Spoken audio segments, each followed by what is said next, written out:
levando a todos o amor no coração. Vem, irmão Francisco, com a corrente do bem. Leva em harmonia junto à Mãe Maria, aqueles que sofrem pedindo perdão, levando a todos o amor no coração. Aqueles que sofrem pedindo perdão, levam no coração. Paz e bem a todos, e vamos aos recados da noite.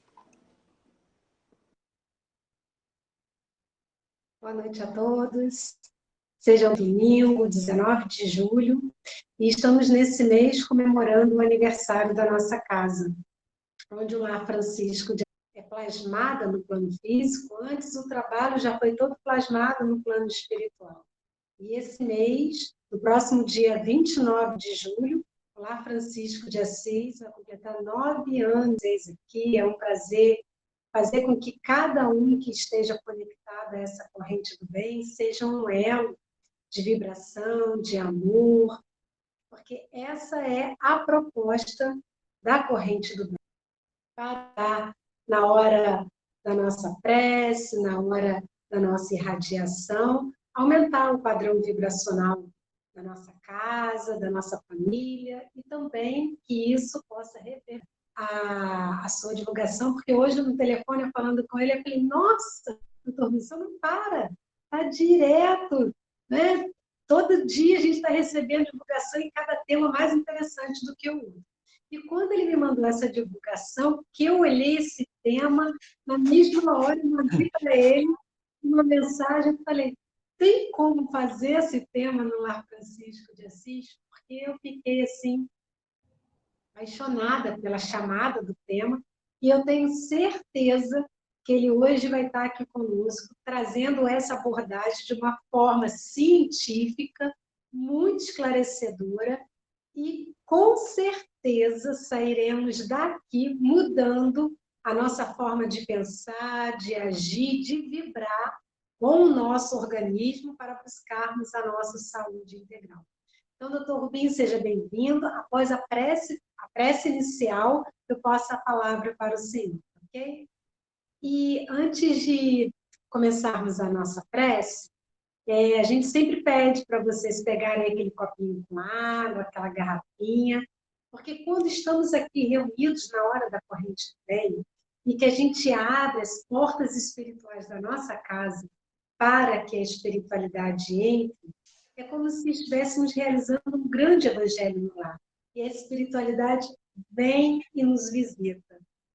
E aí a gente pede sempre, na prece final, para que coloque naquele recipiente que a gente reservou, aquele remedinho que tanto precisamos. Então ainda dá tempo de você pegar essa aguinha, porque a gente faz a vibração só no final. E antes da prece, eu vou pedir licença a vocês, mas eu vou mandar um grande beijo para o meu pai. Pai, um grande beijo, e ele está aí assistindo toda semana, e hoje, e como a minha família é de Friburgo, eu sou de Friburgo, e é ele que a primeira vez assistiu uma palestra do Dr. Rubinho lá no Laje, e ele falou assim, chama esse médico, porque eu assisti a palestra dele, ele é muito bom. E hoje, quando ele recebeu a divulgação, ele logo me ligou e disse, é aquele médico que eu sou fã, vou estar lá firme às 6 horas. Então, pai, um grande beijo e vamos para a nossa prece de abertura.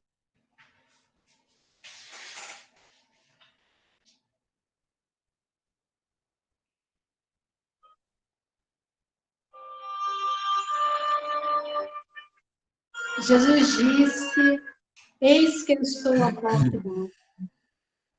E aquele que abrir a porta, eu entrarei e com ele eu estarei. Por isso, vamos pedir a Jesus que nesse momento possa se fazer presente através dos amigos espirituais que vêm nos visitar. Onde aqui abrimos as portas espirituais do nosso lar, favorecendo a ambiência à nossa volta, para receber essa visita amiga desses companheiros, que na noite de hoje vem tratar essa ambiência, vem trazer o remédio que tanto precisamos.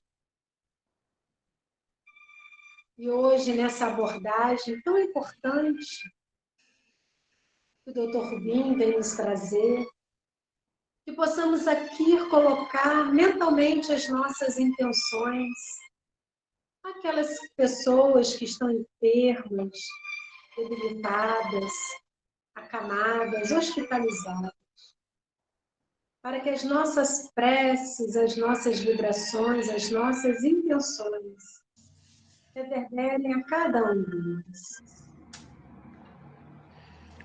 Mestre Jesus, que possamos, através da palavra do nosso companheiro da noite de hoje, recebermos o remédio para a nossa saúde integral. Ajude-nos a ter olhos de ver, ouvidos de ouvir, coração de sentir. E que seja uma noite de grande tratamento para todos nós que aqui estamos, do plano físico e do plano espiritual.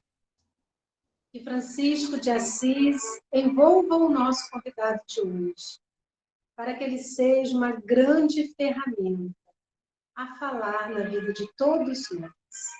Que assim seja, graças a Deus. Então, meus irmãos, vão aproveitando para, durante a palestra, irem anotando as suas perguntas, as suas dúvidas, e os minutos finais, o Dr. Rubim vai bater um papo com a gente. Dr. Rubim, a palavra é toda sua. Seja bem-vindo. Boa noite a todos. Está me ouvindo direitinho, né? Eu que agradeço aqui a oportunidade de mais uma vez estarmos aí reunidos, em nome do nosso mestre amado, em nome do querido e amado Francisco de Assis, para a apresentação tão importante para a compreensão da interconexão da mente com o nosso corpo. Certamente esta palestra de hoje, ela nos mostra a responsabilidade que devamos ter para com a nossa mente e para com o nosso corpo. Então, que possamos aproveitar bastante e tirarmos o melhor proveito destes ensinamentos.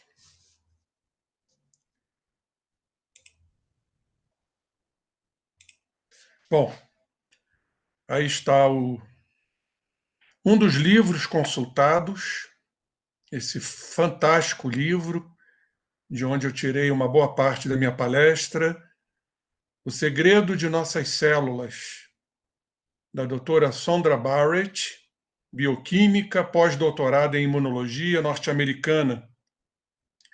Daí o título que eu trouxe, Conversando com Nossas Células para a Saúde Integral. Exatamente a proposta desta apresentação é nos mostrar o quanto a nossa matéria mental, ou seja, nossos pensamentos, nossas emoções, nossas intuições, elas atuam na organização física primordialmente com as nossas células, com toda aquela estrutura extraordinária, sabendo que as células trazem sua autonomia, seus automatismos, suas lembranças, suas memórias, o quanto as nossas células absorvem nossas emoções através de receptores e como isto organiza ou desorganiza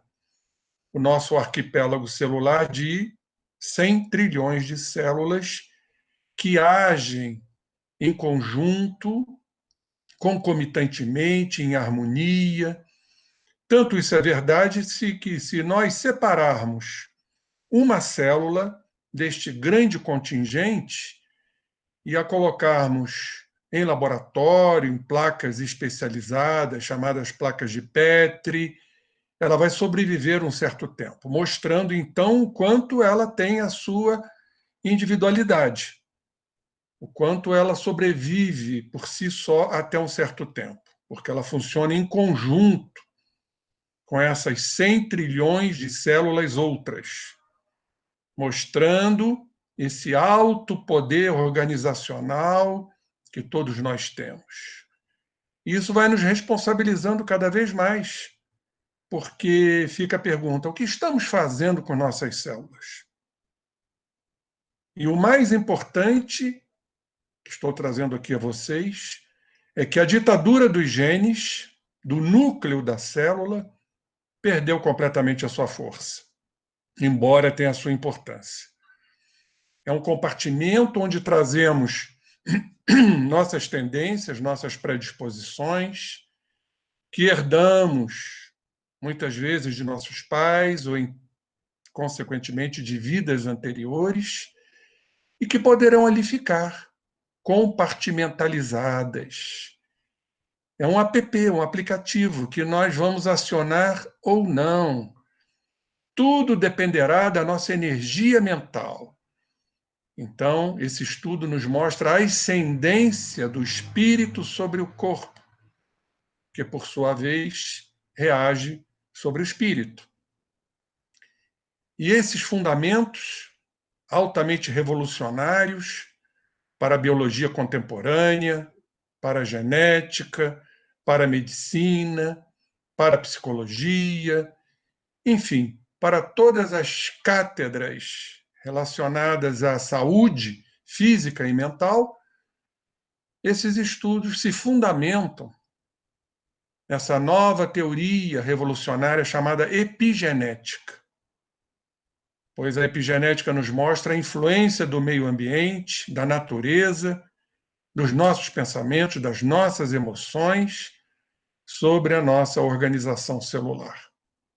Então, além desse livro, nós temos esse outro livro que é extremamente indicado, que todos deveriam ler, A Biologia da Crença, que foi escrito por um dos pais da epigenética, que é o Dr. Bruce Lipton.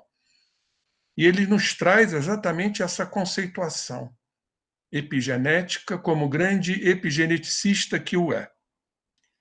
E ele nos traz aqui, mas antes vamos admirar e fotografar uma célula. E os nossos estudos vão se basear fundamentalmente em 3 estruturas para a compreensão desse trabalho, para a compreensão da epigenética. Eu vou mostrando aqui com o cursor, vocês estão vendo aqui, o que chamamos de o cérebro da célula.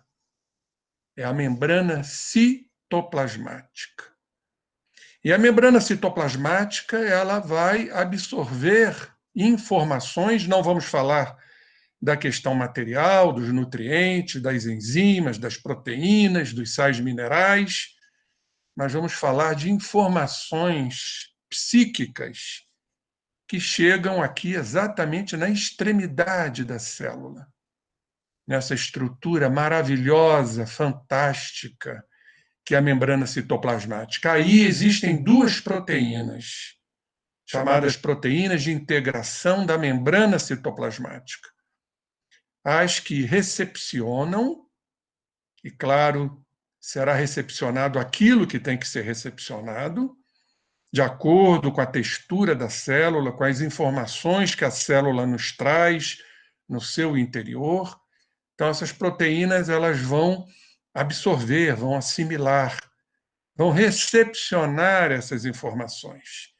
E outras que vão executar, vão levar essas informações para o interior da célula, onde vamos encontrar o também chamado cérebro celular, que é o citoesqueleto. O citoesqueleto é composto por filamentos, microfilamentos e por microtúbulos, que compõem essas duas estruturas. Existem só duas estruturas dessas na célula, chamadas de centríolos. São 9 tripletes de microtúbulos, ou seja, 27 microtúbulos e suas proteínas. Então, a interação da membrana citoplasmática com esse citoesqueleto, que nós vamos ver mais à frente, é extremamente íntima.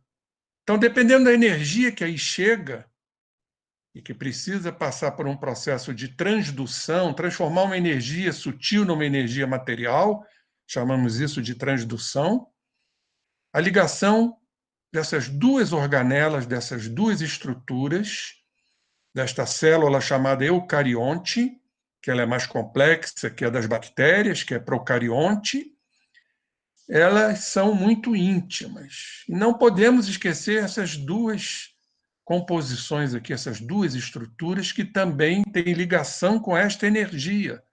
São as mitocôndrias, que nós vamos ver também mais à frente. Mas o que é certo é que o código genético que está aqui no núcleo, como vocês estão vendo, eles não têm tanta preponderância como no passado.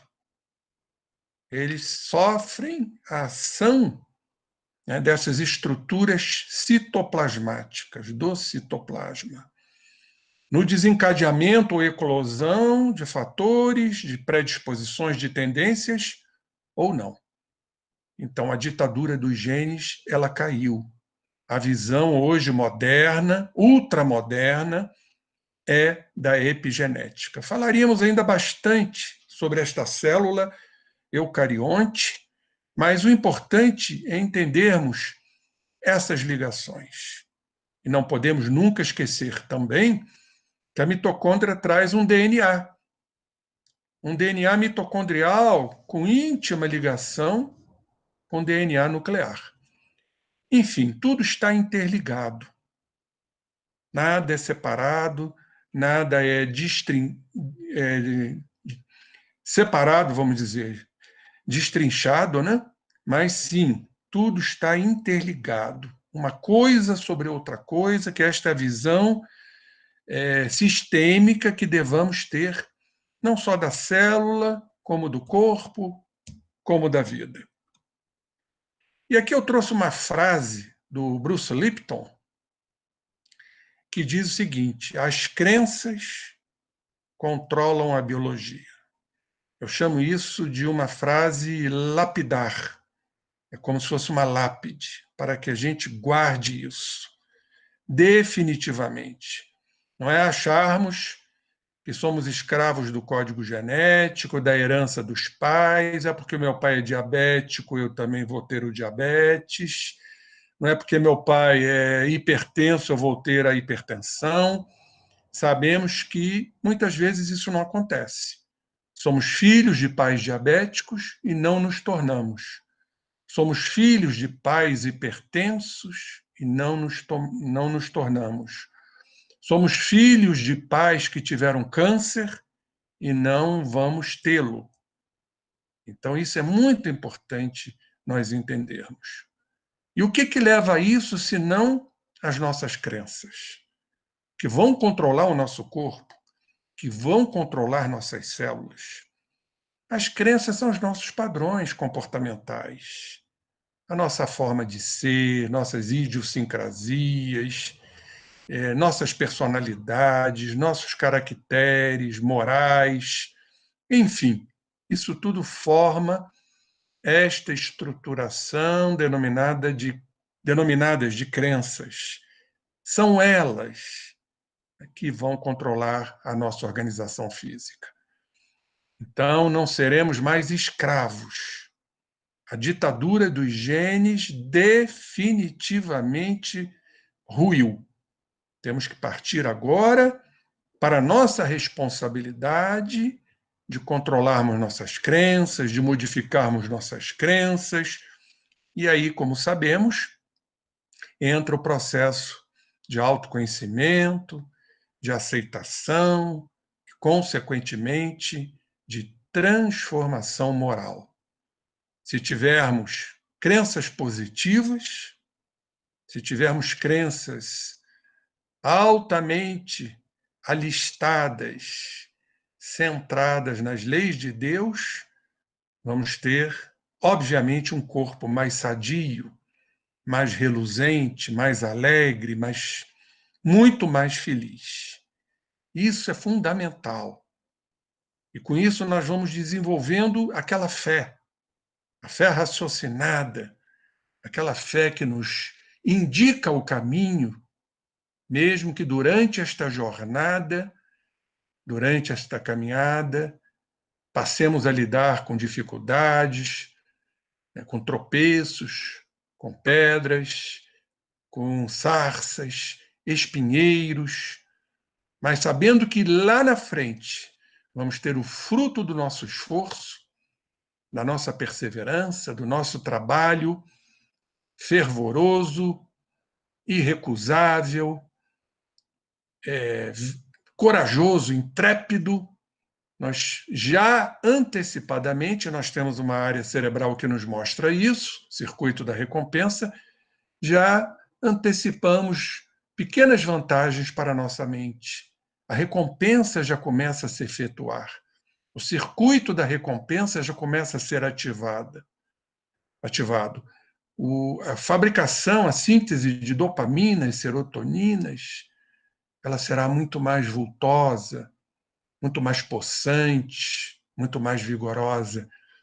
Isso praticamente nos conduz à ideia de que podemos adquirir a felicidade já, neste momento, quando passamos a crer em tudo isso. E diz aqui o Lipton, o mais importante é termos consciência de que nossos genes ou nosso comportamento autodestrutivo não são algo definitivo e imutável a que estamos presos. Então, esta frase aqui é extremamente significativa quando Bruce Lipton nos fala que os nossos genes não significa que tenhamos aquilo que trazemos como tendências e predisposições.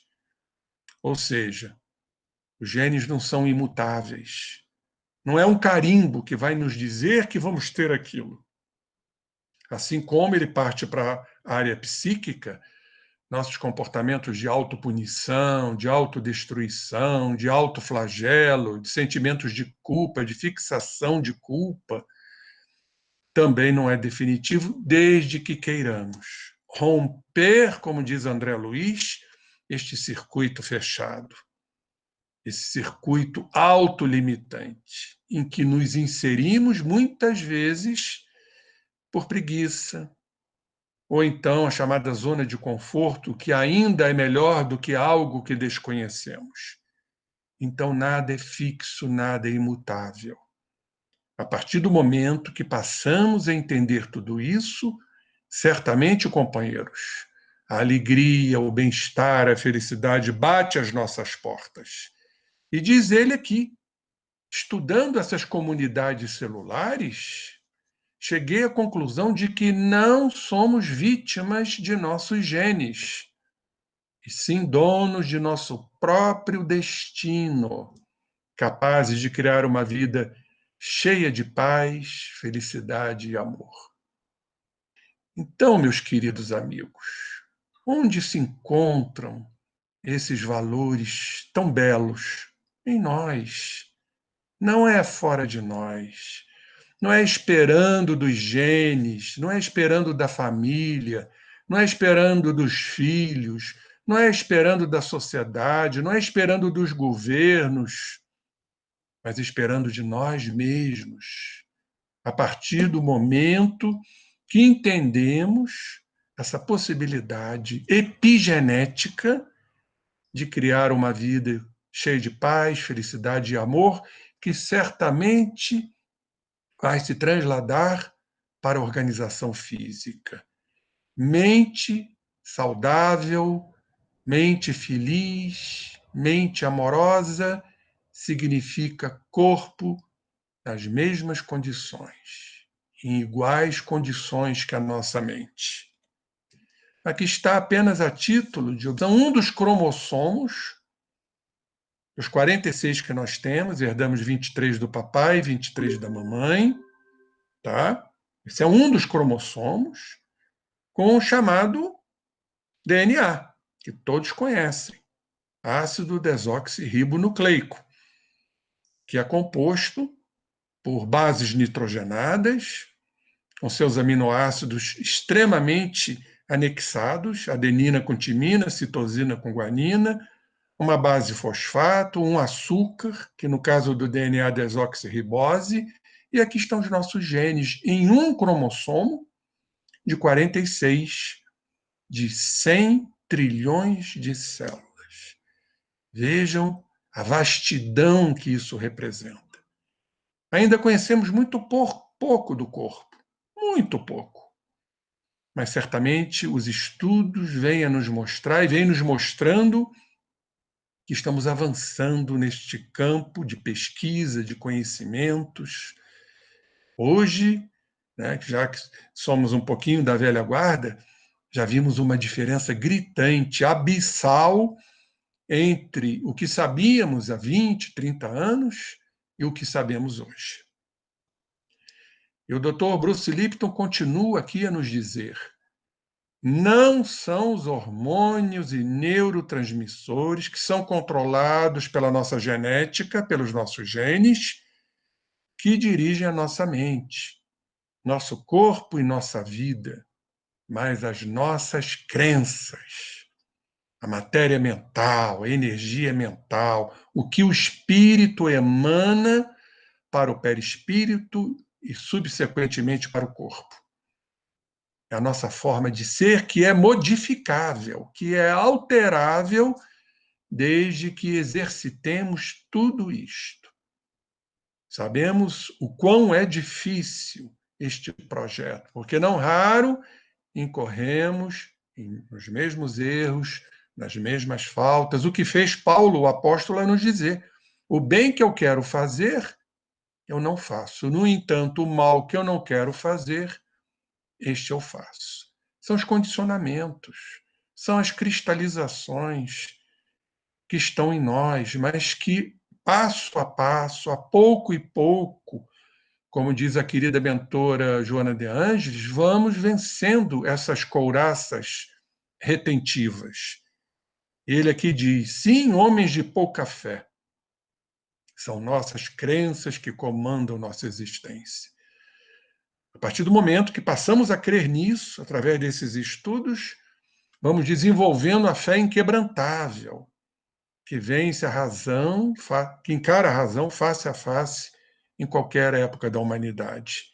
E aí a fé vai se avolumando, vai se agigantando, vai se potencializando, e tudo vai ficando um pouco mais fácil, um pouco mais inteligível. Vamos cada vez adquirindo aquela força moral que nos dignifica. Então ele nos diz: as fantásticas descobertas da epigenética, um novo campo da biologia que desvenda os mistérios de como o ambiente, a natureza, pode influenciar o comportamento das células, vejam bem, sem modificar o código genético que fica ali, que pode ser ou não ativado. Isso tudo dependerá do nosso livre-arbítrio, das nossas escolhas. É uma nova face da ciência que revela mais detalhes sobre o complexo sistema e estrutura das doenças, nos fala ele, incluindo, aqui coloca uma doença física e outra mental, o câncer e a esquizofrenia. Claro que tem situações irreversíveis, até porque foram nossas escolhas, antes de encarnarmos, para resgatarmos nossas dívidas. Agora, se não podemos vencer totalmente o processo, será que poderíamos amenizá-lo? Abrandá-lo? Processos depressivos, por exemplo, não serem tão intensos? Essa é uma pergunta que nos cala profundamente. Tem situações que não, porque estão relacionadas aos nossos resgates. Mas tem situações que sim, que poderemos abrandar, por exemplo, o câncer, se tornando um tumor benigno, ou um câncer menos invasivo, curável. A esquizofrenia, a mesma coisa. Sabemos que são doenças notadamente expiatórias, mas todo o processo expiatório ele pode sofrer, sim, o que chamamos de uma moratória espiritual. Aqui, o que já foi falado, aqui está essa formação helicoidal do DNA, as ligações, aqui, ó, citosina sempre com a guanina e adenina sempre com a timina. Um grupo fosfato e um açúcar. Se for RNA, ribose. Se for o DNA, desoxirribose. Esta é uma molécula helicoidal do DNA, é um cromossomo, volto a repetir, de 46 que temos em uma célula. Dr. Lipton nos diz, se alguém acredita que os genes controlam sua vida e que são programados desde o momento da concepção, tem uma boa desculpa para se considerar uma vítima da hereditariedade. Por sinal, adoramos ser vítimas, não é verdade? O culpado é sempre o outro, é a família, é o companheiro, é a companheira, é o governo, é a condição social que nós estamos. Em suma, temos sempre esse hábito de transferirmos psicologicamente responsabilidades que nos cabem às demais criaturas ou estruturas sociais. Então, eu estou doente porque herdei dos meus pais. Meu pai teve isso, então por isso estou tendo. Ou seja, eu não tenho participação nenhuma nisso. Continuo no meu processo de vitimização. Normalmente é o que o ser humano gosta de se sentir. Uma vítima, por que ele tem que mudar se ele é uma vítima? Se ele é um pobrezinho, um coitadinho. Então, o código genético é uma maneira de transferirmos as responsabilidades para os nossos pais. Eu sou apenas uma vítima. Estudos mostram que os mecanismos epigenéticos são um fator importante em diversas doenças, entre elas o câncer, os problemas cardiovasculares e a diabetes. Então, vejam, companheiros, né, que os mecanismos epigenéticos é que vão determinar, ou seja, nossa mente, nossas irradiações mentais, nossas condutas mentais é que vão fazer eclodir ou não doenças como estas. Aliás, nem precisamos tê-las, estas doenças, no nosso código genético. Ainda tem este fator. Você pode não ter no seu código genético essa tendência, esta predisposição, mas de tanto que você agride as tuas células por as energias mentais negativas, perniciosas, deletérias, que esses processos podem ser instaurados, sim, independentemente do nosso código genético. Aqui um outro estudo que diz que apenas 5% dos pacientes de câncer ou que apresentam problemas cardiovasculares podem atribuir suas doenças a fatores de herança hereditários. Esse é um outro estudo que, em verdade, corrobora, né, os estudos epigenéticos. E vamos falar um pouquinho da biologia, dessas proteínas interessantes que permitem que os nutrientes, dejetos e outras formas de informação, os estudos epigenéticos nos mostram isso, seriam os pensamentos, as emoções, sejam transportados por elas, por essas proteínas, né? Temos as proteínas que recepcionam, tá? São receptoras, os famosos receptores citoplasmáticos, da membrana citoplasmática, e outras que executam. São vários tipos de proteínas, então, que são divididas nessas categorias. E nos fala aqui o Dr. Bruce Lipton. Essas proteínas de integração das membranas são os órgãos sensoriais das células, equivalentes aos nossos olhos, orelhas, nariz, papilas gustativas. Elas têm nanoantenas prontas a reagir aos sinais do ambiente. Então, são antenas especialíssimas que captam essas informações como órgãos sensoriais que todos nós temos. Vejam que interessante que o que acontece na nossa organização do nosso macro acontece na condição micro também, mostrando a ligação do macro com o micro. Aliás, a geometria fractal, ela nos mostra exatamente isso, que o macro vai se subdividindo nos micros ao infinito, onde tudo está interligado. Desejo explicar que, devido ao fato dessas proteínas receptoras serem capazes de captar esses campos de energia, o conceito de que apenas as moléculas físicas têm ação sobre a nossa célula, sobre a fisiologia celular, tornou-se completamente obsoleto. E ele nos fala ainda mais que o comportamento biológico, físico, pode ser controlado por forças invisíveis, incluindo o pensamento. E não podemos excluir as interações nossas com os espíritos desencarnados, que quando eles se acoplam pela lei da sintonia, pela lei das similaridades, das semelhanças, pensamento com pensamento, isso se potencializa a ponto de influenciar o nosso comportamento biológico, sim.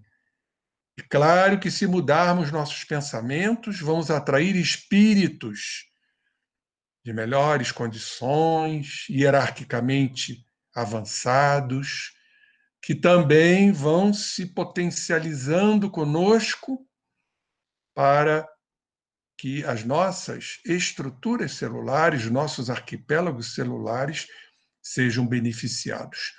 Tudo dependerá, companheiros, de nossas escolhas, de nossas opções. O que vamos querer para o nosso lado?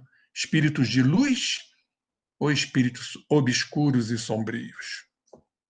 Então, essas proteínas receptoras são como nervos sensoriais, e as que executam, que levam estas informações pelo processo de transdução para o interior da célula, são como se fossem os nervos motores que conduzem estas energias.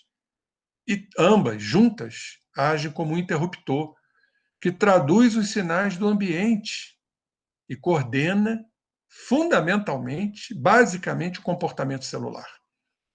Então, o comportamento celular vai ficar às expensas desses sinais ambientais, dos sinais, né, da nossa mente, das nossas emoções, porque estamos falando dentro de uma visão epigenética, que ela é correlata ao que a doutrina espírita nos traz. Perfeitamente correlata. Aí está, só a título de esclarecimento, e preste atenção nessa estrutura aqui, igual aos gravetos. Isso aqui compõe o citoesqueleto, que tem ampla ligação, aqui está a membrana citoplasmática, aqui o exterior da célula, aqui o interior, o citoplasma, aqui as proteínas.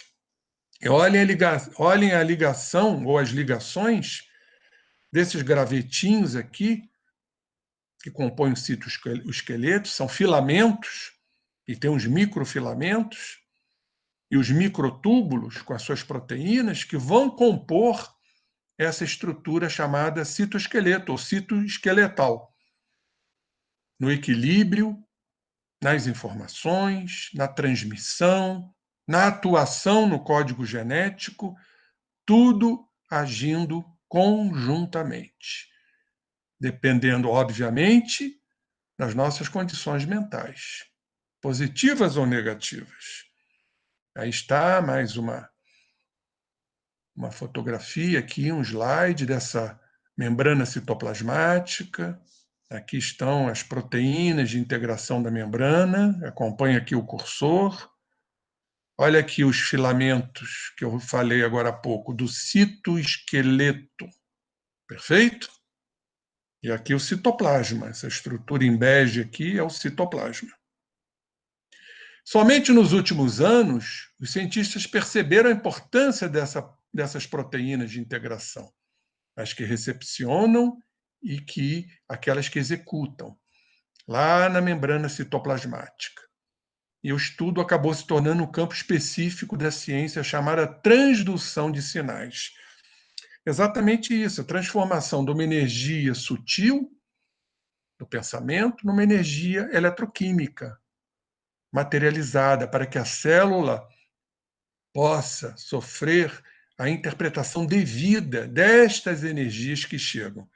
Se recorrermos aqui à física, vamos ver exatamente que um transdutor é um dispositivo, então essas proteínas são dispositivos que convertem uma energia de entrada num outro de saída. Porém, uma definição mais restrita e muito utilizada é de que transdutor é um dispositivo que transforma uma energia na outra, utilizando para isso um elemento sensor, que no caso aqui é o dispositivo, são essas proteínas, também chamadas de transdutoras, tanto as que recepcionam através de nanoantenas, quanto aquelas que executam, que acionam, que levam essas informações em união com o citoesqueleto, indo também para as mitocôndrias, para que haja todo esse processo, essa dinâmica celular, que traz, logicamente, suas autonomias, seus automatismos, suas lembranças. Então, o que nós poderemos entender? São as energias mentais que vão transformar aquilo que a célula traz como automatismo, como lembranças, como memórias, para que então possamos ir vencendo etapa a etapa para uma saúde integral, onde o código genético vai ficar estanque ou que as manifestações sobre o nosso código genético serão as melhores possíveis. Então, quando entendi como essas proteínas funcionam, concluí que as funções das células são geradas por sua interação com o ambiente e não, companheiros, com seu código genético. Então, temos que começar a modificar, né, esses nossos pensamentos de que se eu tenho isso, é devido ao que eu herdei dos meus pais. Até isso pode acontecer.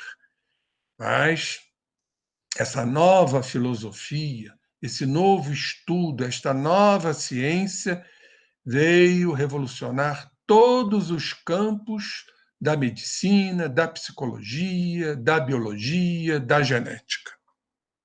Os genes não podem pré-programar uma célula ou a vida dos organismos, porque a sua sobrevivência das células depende da sua habilidade de se ajustar dinamicamente às variações do ambiente. Então, tudo vai depender dessas variações. Quando falamos do ambiente, estamos nos referindo à nossa mente também.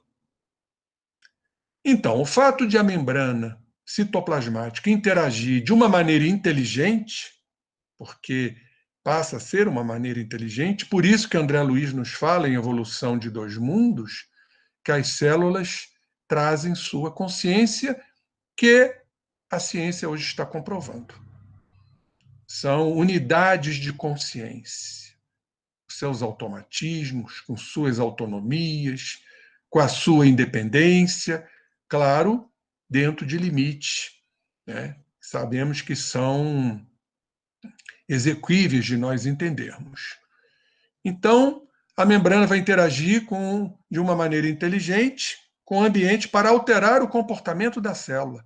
Isso mostra que a membrana, como também o citoesqueleto, e o Bruce Lipton também nos fala sobre isso, a doutora Sondra também, são os cérebros das células. Então, vejamos o que acontece para comprovar isso cientificamente quando submetemos este cérebro ao mesmo teste que eles realizaram com o núcleo. Quando você destrói a membrana citoplasmática, celular, a célula morre. Exatamente o que ocorre com seres humanos quando se remove seu cérebro. Ainda que a mantenhamos intacta, o simples fato, a membrana, né, intacta, mas o simples fato de destruirmos aquelas proteínas receptoras com aquelas antenas, as membranas, as proteínas transdutoras, o que pode ser facilmente feito com enzimas num laboratório, o que acontece? Morte cerebral da célula. A célula entra em estado de coma, porque deixa de receber os sinais necessários às suas funções básicas de sobrevivência. O mesmo acontece se mantivermos as proteínas receptoras intactas, mas imobilizarmos as executoras. Vejam que tudo é um conjunto, tudo é sistêmico, tudo funciona em harmonia, como se fosse uma grande orquestra em que um instrumento musical não pode desafinar, que desafinaria toda a orquestra.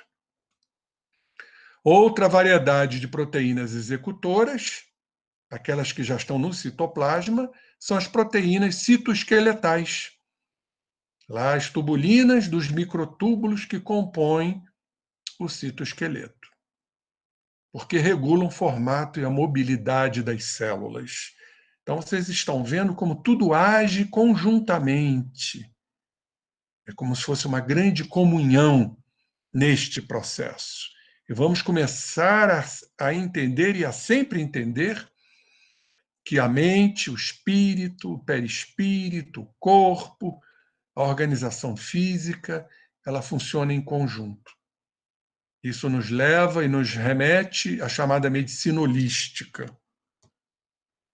E o Dr. Bruce Lipton aqui finaliza, diante de tudo que falamos aqui, dos seus estudos desse livro, A Biologia da Crença, que ele nos fala: não podemos modificar nossos códigos de programação genética, porque viemos com ela, mas podemos modificar nossa mente. Isso está bastante claro. E diz ele: posso afirmar, palavras de um cientista, categoricamente que a ciência me levou à espiritualidade, pois as descobertas da física e do mundo das células mostram cada vez mais a existência de um elo entre ciência e espiritualidade. Duas áreas completamente distintas desde a época de René Descartes, há alguns séculos, né?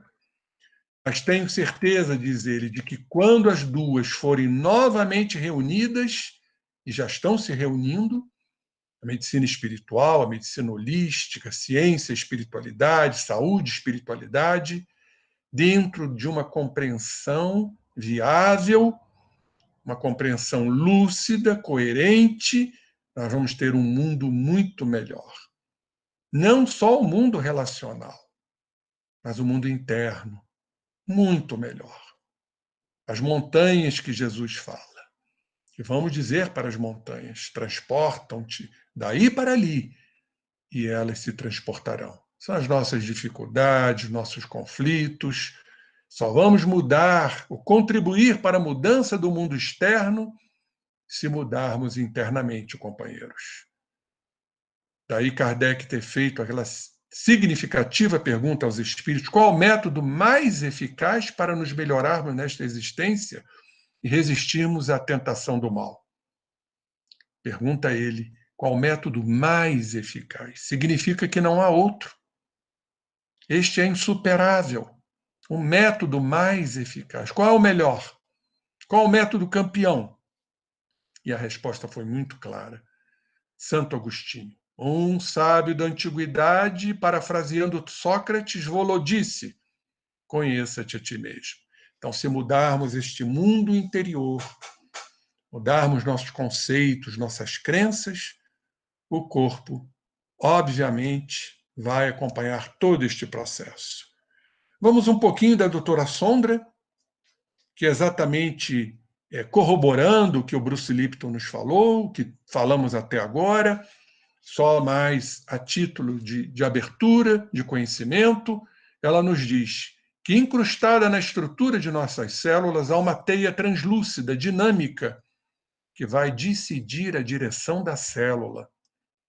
Enquanto aqueles receptores externos, as membranas, as proteínas de integração das membranas, são os receptores externos, ouvem as moléculas, a trama, ou esses filamentos, microfilamentos, microtúbulos, compondo o citoesqueleto das nossas células, vai manifestar a ação.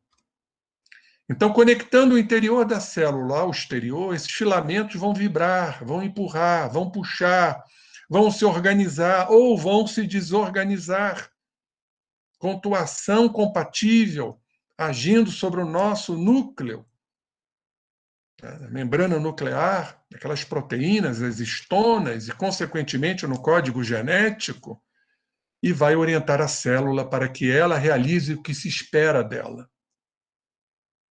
Se nós mudarmos esse estremecimento dos filamentos, as nossas tensões, vai trazer um novo repertório de atividades. Diz a doutora Sondra, esse é o caminho para penetrar no segredo de nossas células. Então, esse grau de tensão da matriz, da célula, vai regular a maneira como esta se expressa em seu destino. Vamos imaginar isso, trazendo uma correlação, uma interface com as questões mentais. Então, se formos criaturas tensas, nós vamos promover nas células uma tensão da matriz da célula. Esticá-la, tensionando-a, desencadeia uma mensagem genética. Então, as tensões emocionais, por exemplo, vai dar uma mensagem genética compatível, correlata, e um resultado. Agora, se nós liberarmos essa tensão, vai ser uma outra mensagem, um outro resultado. Vejam que coisa extraordinária. Tudo vai depender do grau mental em que nos encontramos. E nós podemos mudar. Claro que muitas vezes vamos precisar de medicamentos, de psicoterapia, de homeopatia, de florais, enfim, da ajuda da casa espírita, do afastamento de irmãozinhos vinculados a nós pela lei da afinidade. O tratamento hoje, meus irmãos, vai começar a se pautar, a trilhar um caminho multidisciplinar. Não podemos tratar o corpo se não tratarmos a mente. Não podemos tratar a mente se não tratarmos o corpo, sob seus vários e diversos aspectos. E esse equilíbrio, nos fala aqui a doutora Sondra, os mesmos genes, a mesma inteligência, mas futuros diferentes. O processo do equilíbrio de forças, equilíbrio celular e tensão, é uma lei estrutural universal, denominada tensegridade. Guardem esse termo, a tensegridade, o equilíbrio, né, dessa lei estrutural, o equilíbrio de forças, tudo é mantido por essa lei universal. Um lápis só existe porque existe um equilíbrio de forças. Forças opostas, mas que se equilibram. Então, a tensegridade orienta o padrão de estruturas construídas pelo ser humano, as células e até mesmo os tecidos complexos. Nós vamos encontrar essa lei estrutural em tudo, nos edifícios, nos átomos, nas teias de aranha, nas estrelas, nas moléculas, na vida universal, nos universos, nas galáxias, pois tudo, em verdade, é regido pelo Pai Maior, que é amor. Por isso, a lei que estrutura o equilíbrio, promovendo a tensegridade, é a lei de amor. Olha que coisa linda aqui. A célula com seu núcleo, vocês estão vendo aqui, ó, no centro, e aqui é o citoesqueleto, com os filamentos, microfilamentos, os microtúbulos, promovendo o equilíbrio celular. É como se fosse um arcabouço, a fundação da casa, para dar equilíbrio à casa e ao edifício. Aqui é o citoesqueleto, que eu já vos falei, com seus microtúbulos, filamento intermediários e os microfilamentos. A arquitetura da vida, o planejador celular. Essa notável estrutura arquitetônica que se manifesta nas células vivas é o citoesqueleto. São chamados os músculos e ossos da célula. Mas são os músculos e ossos pensantes, dentro das unidades de consciência que André Luiz nos fala. É o arcabouço. É o citoesqueleto que conecta todas as partes celulares, da membrana citoplasmática ao núcleo.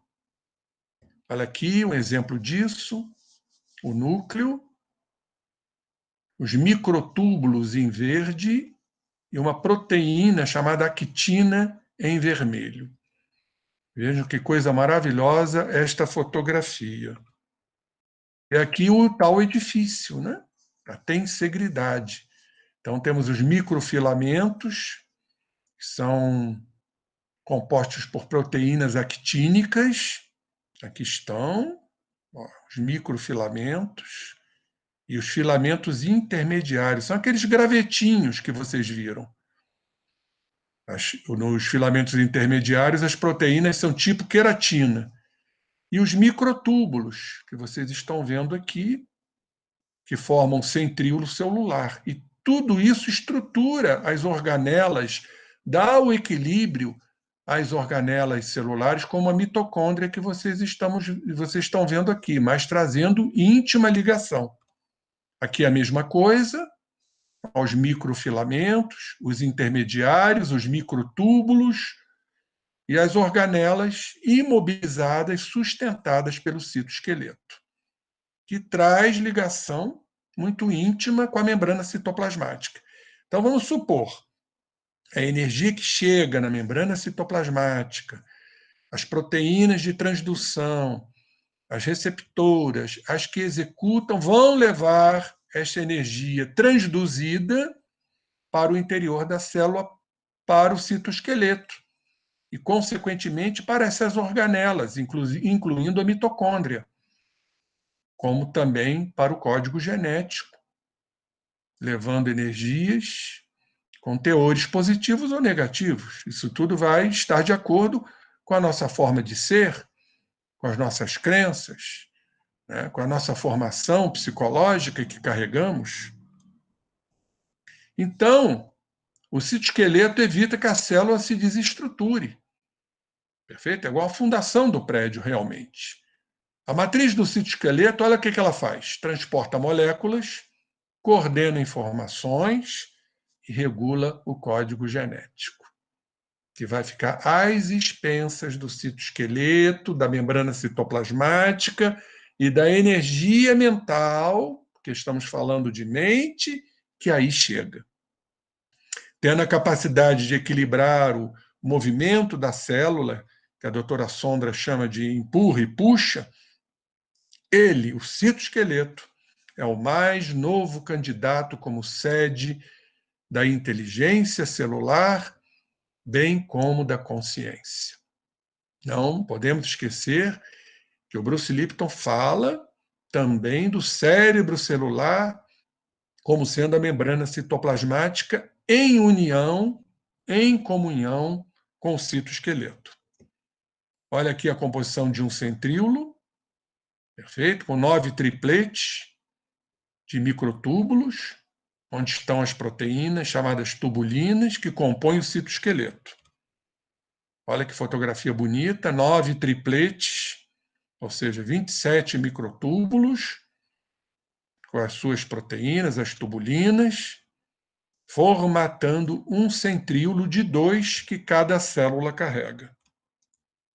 Aqui só a título de informação, a formação dos microtúbulos, que partem de dímeros de tubulina, formando oligômeros, e a formação das proteínas dos microtúbulos, a alfa e a beta-tubulina.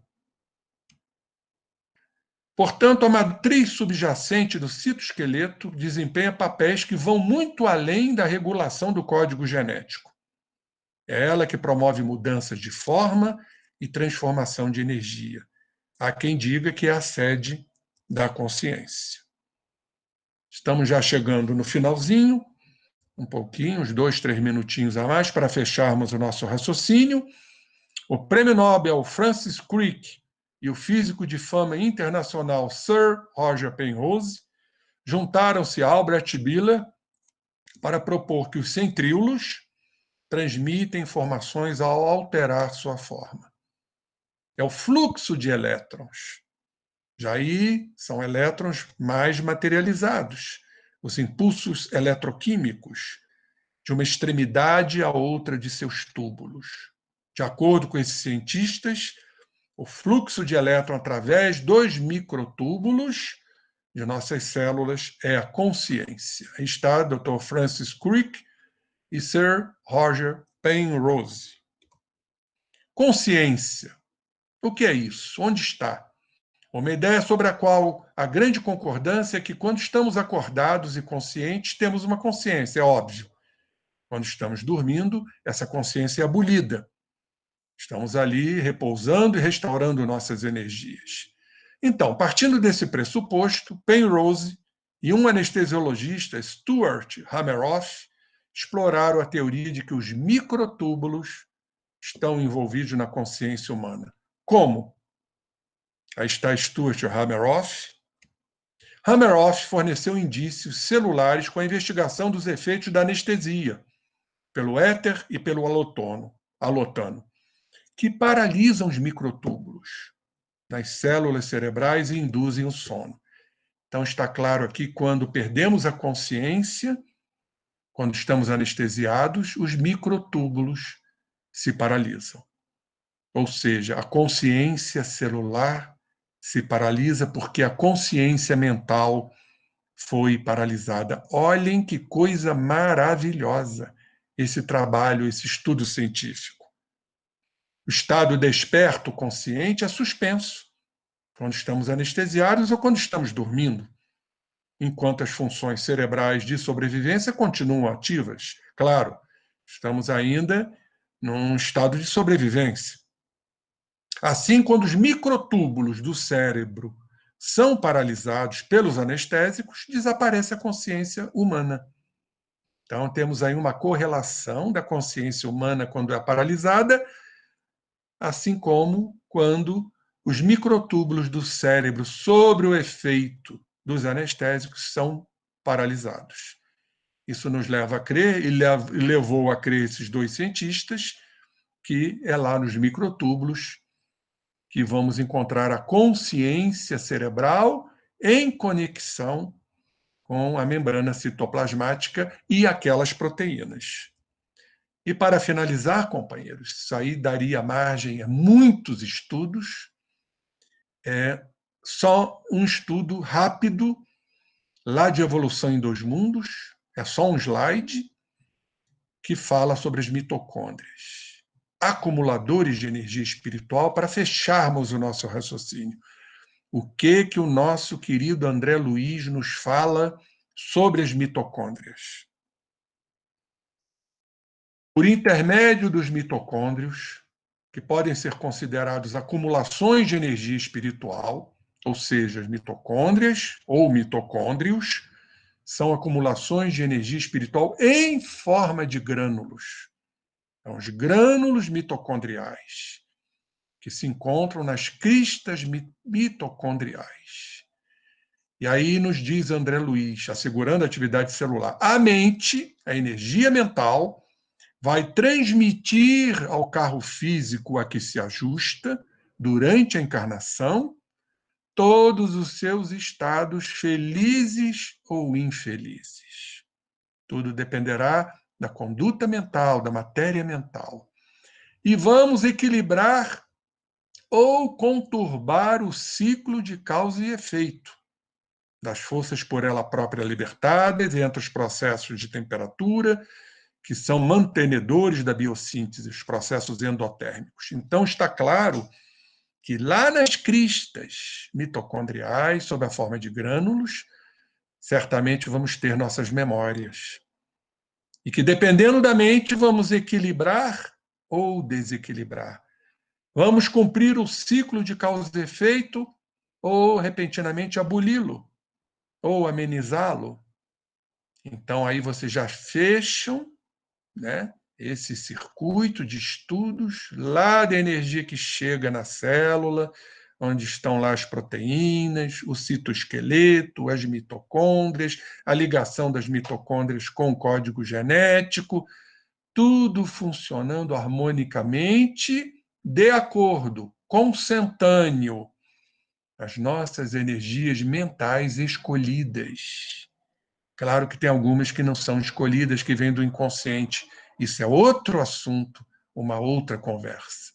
Em verdade, tudo cumpre ao que a epigenética nos traz e que o Dr. Bruce Lipton nos falou, que são as nossas crenças, os nossos padrões mentais, os nossos comportamentos, é que vão controlar a nossa organização física. Então, estamos diante, companheiros, finalizando, da oportunidade, como ele nos diz, de sermos felizes, alegres e saudáveis. Que Jesus nos abençoe. Muito obrigado por esta oportunidade de trazer esse belo estudo científico, sempre conjuntamente com os aspectos doutrinários da nossa redentora doutrina espírita. Muito obrigado.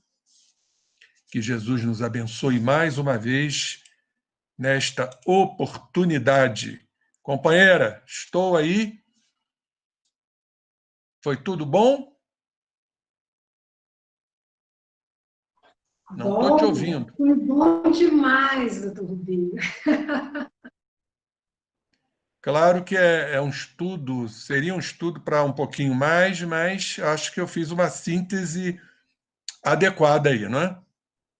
Nossa, e já deixou a gente aqui de cabelo em pé, por saber que nós somos os nossos algozes e o quanto somos responsáveis pelas nossas enfermidades, não é? Como devemos mudar. Mas isso me fez refletir muito também para ressaltar a importância de um trabalho social que o Lar Francisco de Assis vai inaugurar. Nós só não inauguramos ainda por causa dessa pandemia. Porque o Lar Francisco de Assis vai abrir um ambulatório social. E esse ambulatório social é para dar apoio emocional, um apoio espiritual, se necessário, às pessoas que estão passando por alguma enfermidade grave, pessoas em quadros de depressão e pacientes oncológicos, para ajudarmos a enfrentar a enfermidade. E ali vai ter um acompanhamento também médico, vai ter apoio de terapia, né, de rodas de conversa, para poder enfrentar um novo olhar esse momento de desafio da enfermidade. Então, o senhor falando aí, minha cabeça estava aqui viajando e só pensando nesse trabalho do ambulatório. Muito bacana isso. Gratidão mesmo. E nós estamos aqui com perguntas. Posso passar? À vontade, estou aqui à disposição. Está me ouvindo direitinho, né? Estamos sim. Então, vamos lá. A Kátia, ela pergunta assim: o pensamento pode adoecer, curar o corpo? Ou isso depende do grau evolutivo da pessoa? O pensamento é um atributo do espírito. Nunca podemos esquecer isso. Quem pensa não é o corpo. Quem pensa não é o cérebro. Quem pensam não são as células. É o espírito atuando num corpo que veio exatamente com características para que nós possamos transformar aquilo que, em verdade, fracassamos ou cometemos delitos, ações delituosas no passado. Então, trazemos característica, um bloco energético que foi deslocado da nossa individualidade. E aí, então, na famosa concepção, quando o espermatozoide se une ao óvulo, ali o perispírito, sob a ação do espírito, dos construtores divinos, como André Luiz nos fala, nós vamos formando o corpo de acordo com aquilo que teremos que enfrentar dentro da lei de causa e efeito. Então, o pensamento, sim, vai promover ou saúde, desde que queiramos, ou doenças, ou menos doenças, ou nem sempre vamos, né, conseguir resolver todas as questões, porque são escolhas feitas por nós, mas podemos amenizá-las, ou podemos enfrentá-las com mais galhardia, com mais destemor, as provas mais duras, mais acerbas, que nós escolhemos. Agora, o que é importante nisso tudo? Quando compreendemos tudo isso, compreendemos a lei justa de Deus, que Deus é sábio, soberanamente bom e justo, e passamos a compreender a finalidade das doenças, das enfermidades que, ora, assolam nossos corpos, ou sob a forma de uma doença mental, porque não podemos nunca esquecer que estamos íncitos, ou seja, inseridos na lei de causa e efeito. Agora, uma coisa é certa, com a doença, ou amenizando a doença, ou curando a doença, através do melhoramento de nossos pensamentos, há de ter, basicamente, fundamentalmente, né, a concepção, o entendimento, e com isso a fé, de que tudo passa, de que tudo é passageiro, tudo é efêmero, sabendo que fomos criados e destinados a chegarmos até o Pai, como Jesus já se encontra lá. Isso vai abastecer o nosso corpo de uma fé, de uma alegria, de uma disposição, de uma vontade, mesmo diante das enfermidades de resgate, redentoras, que nós não temos ideia. Agora, claro que vamos ter sempre alguns prêmios, algumas recompensas, né, algumas deferências do mundo espiritual a nos convidar cada vez mais que tenhamos bons pensamentos, boas ideias, mesmo diante de situações muito delicadas e muito dolorosas. Mas é dessa forma que passamos a entender a justiça da reencarnação, a justiça do Pai. Isso vai nos convidando cada vez mais a sermos criaturas do bem, os chamados homens de bem, como está lá no nosso Evangelho. Creio que eu respondi a sua pergunta. Sim. Tem mais uma aqui.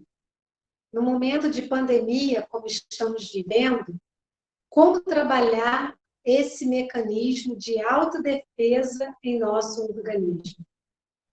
O mecanismo de autodefesa é entender a finalidade e o objetivo da pandemia.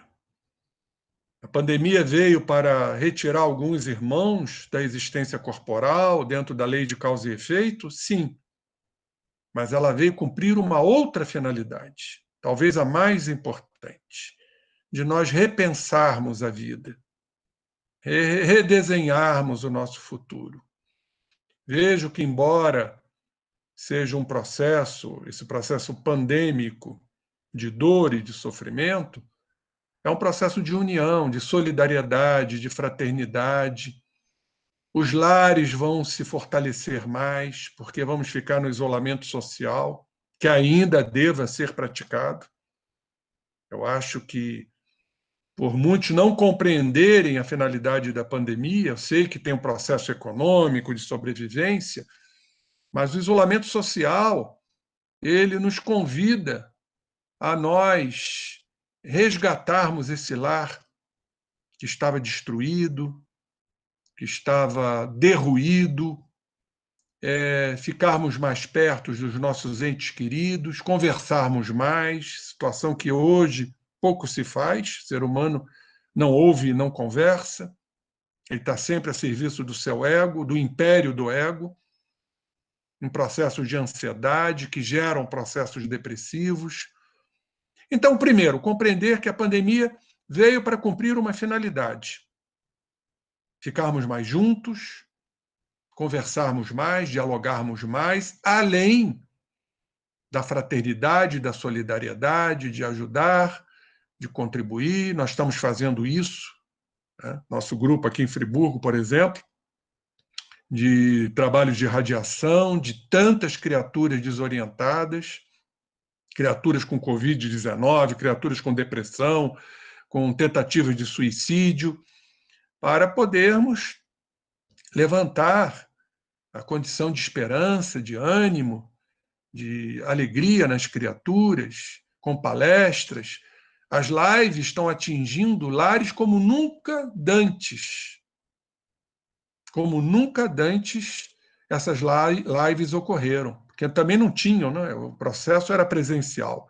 Então, eu tenho feito palestras aí para centenas de pessoas em instituições que, quando eu ia, muitas vezes para atender para 10 criaturas que estavam lá para me ouvir. Então, vejo esse futuro aí das lives, das reuniões espíritas, com muita alegria, porque não será mais a mesma coisa. Nós vamos agora buscar pelas redes sociais um poder maior de penetração para que as pessoas, dentro do comodismo, da tranquilidade de seus lares, possam assistir, possam absorver, se nutrir, se alimentar, se apacentar dessas magníficas lições que a doutrina espírita nos traz. Então, eu vejo a pandemia de uma forma muito alegre, porque eu estou vendo esse resgate, isso está fazendo parte do processo evolutivo do planeta. Não é no sentido só de levar almas, mas no sentido de levantar almas, desde que, sob o efeito de orientações, nós possamos contribuir para o resgate do lar, da célula máter da família, que é o lar, que é o cadinho do lar. Claro que existem também as situações de desajustes que são normais, as pessoas estão mais ansiosas, mais desequilibradas, mas aí entra a doutrina espírita, né? Que nos fala lá na lei de sociedade, a família, que Deus nos deu as palavras para que possamos nos comunicar, interagir, e quando estamos abastecidos com essas explicações que a doutrina espírita nos traz, olha, é uma coisa realmente maravilhosa. A gente vê que muitos lares vão ser recompostos, vão ser refeitos e redesenhados. É como eu vejo a finalidade precípua da doutrina espírita. E da doutrina espírita nessa visão da pandemia. Reconstruir lares, né, e levantar almas. Gostei disso. Vamos usar, então, esse pensamento na hora que a gente começar a blasfemar da pandemia, né, essa proposta aí. Muito bacana. Tem mais perguntas aqui.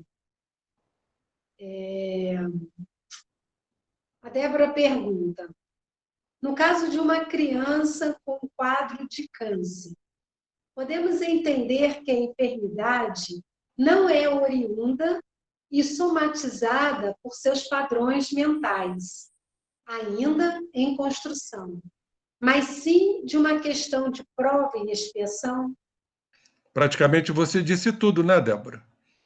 As crianças ainda não têm uma formação, a personalidade ainda está em formação, as suas escolhas são escolhas muito limitadas, muitas vezes dirigidas pelos pais, no processo pedagógico, no processo educacional, daí de hábitos adquiridos.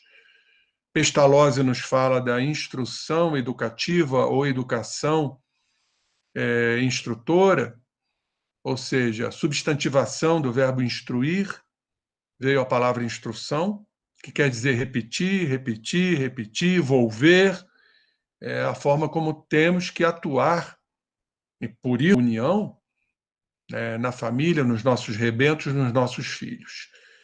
E você foi muito feliz. Esses processos cancerígenos, até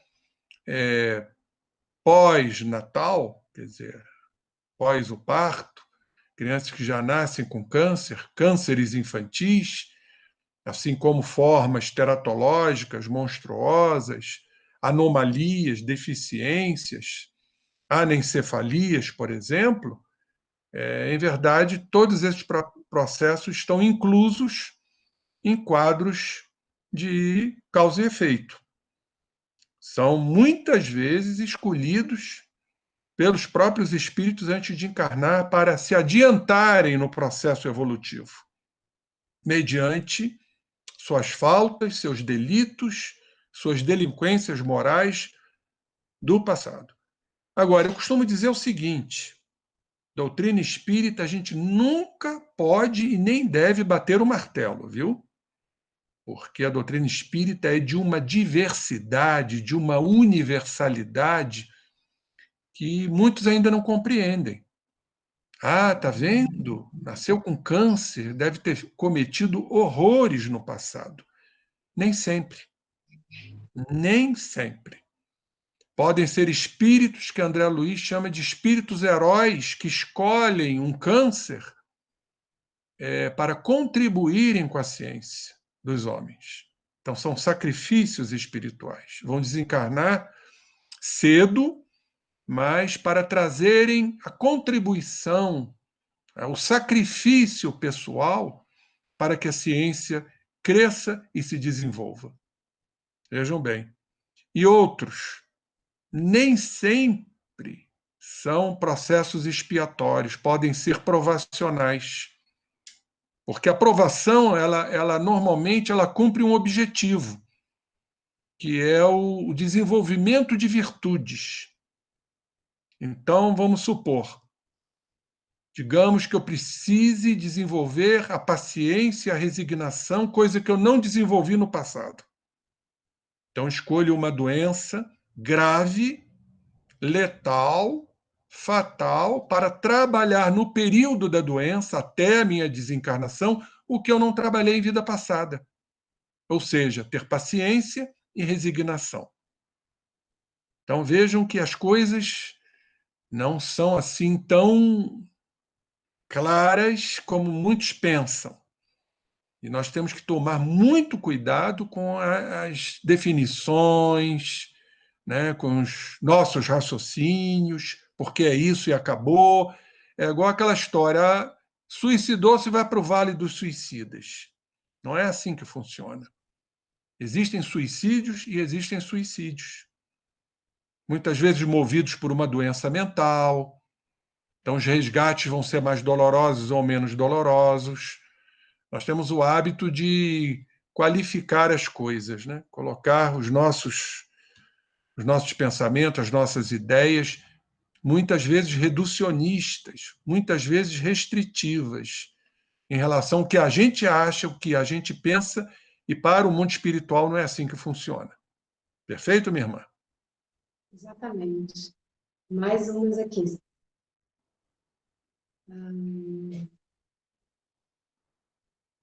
As tensões emocionais são causas das doenças de somatização.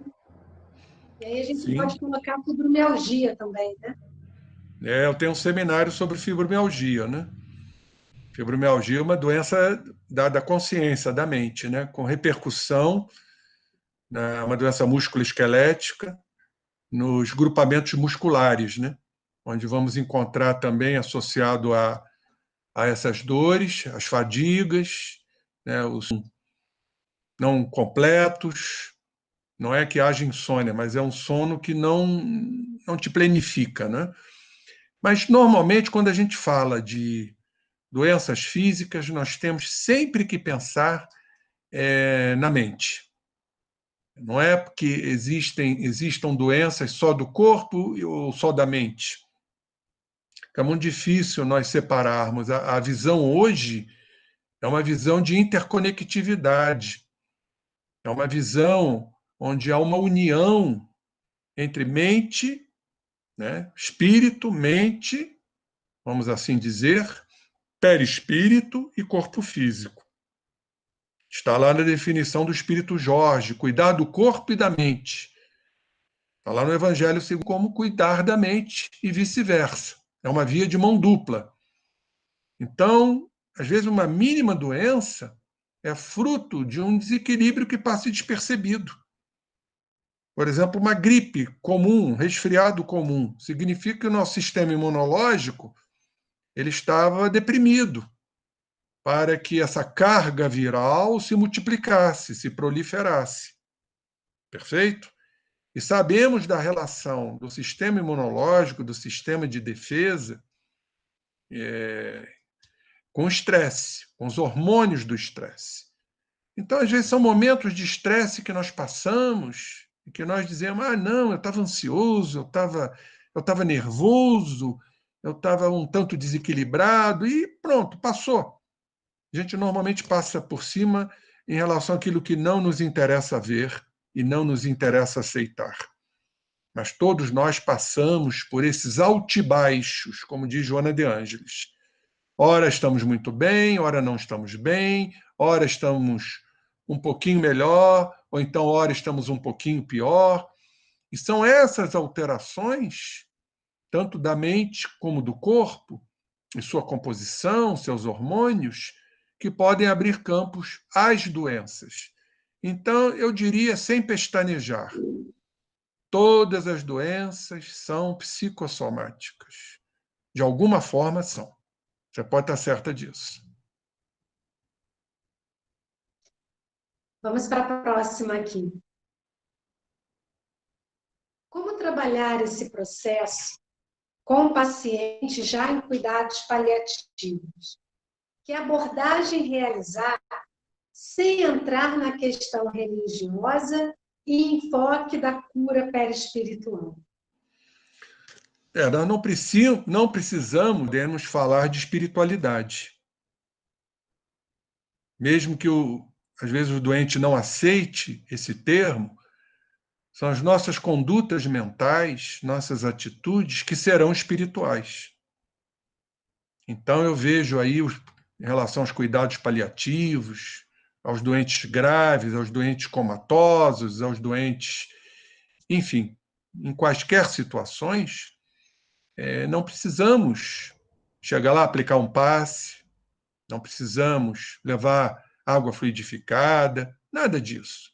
A simples presença, a simples cumplicidade daquele momento, um afeto, um carinho, um aperto de mão, de esperança. Isso tudo nós estamos trabalhando a parte espiritual, não é religiosa. Eu não preciso ser evangélico, católico, espírita para praticar o bem.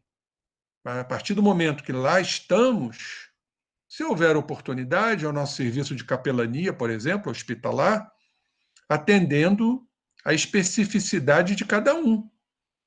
Você quer um passe? Não, não quero um passe, eu não gosto disso, não tem problema. Leia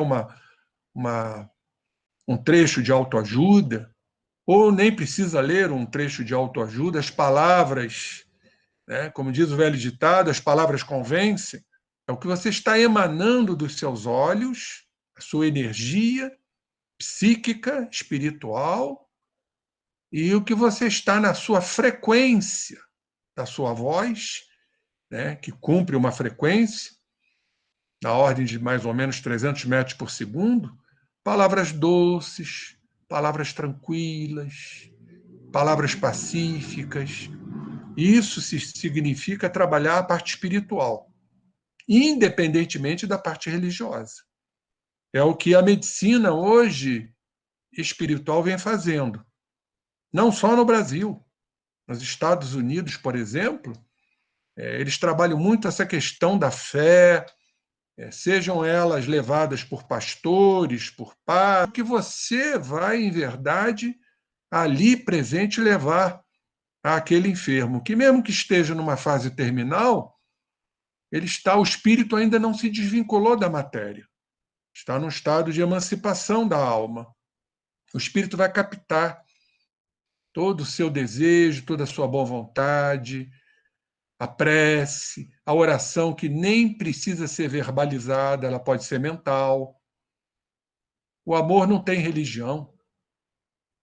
Certa vez, um amigo, querido amigo que já desencarnou, falou para mim numa reunião de grande porte, ele falou, ô Henrique, falou assim mesmo, no mundo espiritual não tem religião, não, lá é só Deus. Pois é, então é assim que temos que entender, né? Deus está no comando, a religião é criada pelo homem, dentro das necessidades do homem. Nós estamos caminhando para uma visão mais abrangente, mais ecumênica, onde o amor, a parte espiritual, ela sobrepuja, em verdade, quaisquer religião, ou religiões, né? Quaisquer religiões. Podemos mais perguntas? Eu estou à disposição. Tá bom. Como diz o velho ditado, né? Esqueci teu nome, Christian, né? Isso. Christian, como diz o velho ditado, a noite é criança. Tá ótimo. Porque a gente quer beber mais dessa fonte aí. Maria Cristina, ela pergunta: qual será o futuro da medicina alopática? Boa pergunta, né? Ela por enquanto, ela é necessária, né? Porque ela é científica e ela atende às necessidades da população nossa, mundial, da Terra, né? Vamos tratar uma infecção como? Com homeopatia, com floral? Não, com antibiótico. Vamos tratar um desequilíbrio hidroeletrolítico como? Com a introdução de eletrólitos, potássio, cloro, bicarbonato. Então, a medicina alopática, claro que ela vai sofrer daqui para frente um processo de definhamento, principalmente em relação às drogas psicotrópicas. Porque a partir do momento que o ser humano enveredar por esse caminho da autocura, ele não vai precisar tomar remédio. O remédio está dentro dele. A paz está dentro dele. Como dizia Lao Tse, né, o criador do taoísmo, Lao Tse ele dizia: a paz não encontra-se fora de vós, mas dentro de vós. Então, se idealizarmos isto, de buscarmos na fonte mais profunda do nosso inconsciente, porque Jesus foi muito claro: o reino de Deus não encontra-se nem aqui nem acolá, encontra-se dentro de vós. Ora, companheiros, se o reino de Deus encontra dentro de nós e suas leis que estão na nossa consciência, não é a consciência vígil, não é a consciência do ego, do eu material, cerebral, não é esta a consciência. É a consciência profunda, do chamado inconsciente puro, do self, o junguiano, do logos de Heráclito, do ultraser de Plotino, do reino crístico que todos nós carregamos, onde Jesus já chegou. Foi isso que Paulo, divisando essa estrutura mais profunda no arroubo do seu apostolado, nos disse: não sou eu, mas quem vivo, é o Cristo que vive em mim. Então, a alopatia não é que ela esteja com os dias contados, não. Nós vamos precisar ainda da matéria. Enquanto estivermos num corpo físico, mesmo mais sutil, acredito eu, num planeta de regeneração mais avançado, nós vamos precisar de remédios materiais. Logicamente, de vacinas. A vacina é uma medicação alopática. Vamos perder sangue abundantemente. É floral que vai resolver? É o passe magnético que vai resolver? Ou é o sangue? Temos que ir para o hospital para ter uma transfusão sanguínea. Vamos ter que operar uma apendicite aguda. Vamos ter que tomar antibióticos e por aí vai. Então, não temos que ter essa visão um pouco drástica, dramática da alopatia. Não, ela é muito importante, ela é necessária até. Agora, vamos começar a buscar outros caminhos. Vamos nos enveredando por outros caminhos. Como disse o nosso título, vamos conversar com nossas células. Vamos fazer esse trabalho. O autoconhecimento, através da meditação, coisa que todo mundo deveria fazer no final do dia, é fundamental para nos conhecermos, nos aceitarmos, sermos mais humildes e não ficarmos criando as chamadas máscaras, as personas, as capas, ou como diz a Joana, as couraças, que faz com que fujamos da nossa realidade. Enquanto não buscarmos esta realidade, a verdade nossa, por que será que Jesus disse: conhecereis a verdade e ela vos libertará? Então, a verdade é a nossa verdade. As verdades máximas, nós ainda estamos muito distantes. O que precisamos ver, o que normalmente a gente não vê, são as nossas verdades. É o autoconhecimento. E ele diz, se a gente conhecer a si próprio essas verdades, ela nos fará, né, a libertação, promoverá a libertação. Conhecereis a verdade e ela vos libertará. O que é essa libertação? É quando começamos, então, a nos desapegar das crenças, das ilusões, daquilo que nós criamos como dissimulações, as hipocrisias, fugindo da nossa realidade, aparentando o que verdadeiramente não somos. Quando estivermos nesta vibração, vamos estar longe das verdades. Nós precisamos olhar as nossas verdades. E quando a gente fala de libertação, é isto. É começarmos a nos desprender, né, dessas verdades. A gente só vai conseguir isso pelas mudanças, pela transformação do que a gente traz e do que precisa ser modificado. Aí está a cura. Não por isso que, em determinadas situações, a alopatia se faça presente, porque temos que respeitar que estamos na matéria. Está claro? Sim. Mais uma aqui. A Rose pergunta: uma pessoa que vive de mau humor está prejudicando a sua própria saúde. Como posso ajudar? E como eu posso ajudar a família dessa pessoa? Pois é, né? Nem sempre as pessoas querem ser ajudadas, porque é a chamada zona de conforto. Certa feita, uma paciente disse para mim, né, na sessão de terapia, ela chegou para mim e falou assim: doutor, não tem jeito, ela tinha um transtorno do pânico muito severo. E quem tem pânico sabe o que isso significa. É realmente uma doença limitante, que obriga a criatura a praticamente ficar entre quatro paredes, que ela se sente protegida ali. Porque ir para a rua, lugares espaçosos, agorafobia, é extremamente doloroso para o panicoso. Então, uma vez ela me disse: doutor, eu me acostumei a ter pânico. Falei: o quê? Falei: eu prefiro ter pânico a enfrentar o desconhecido, a enfrentar a mudança.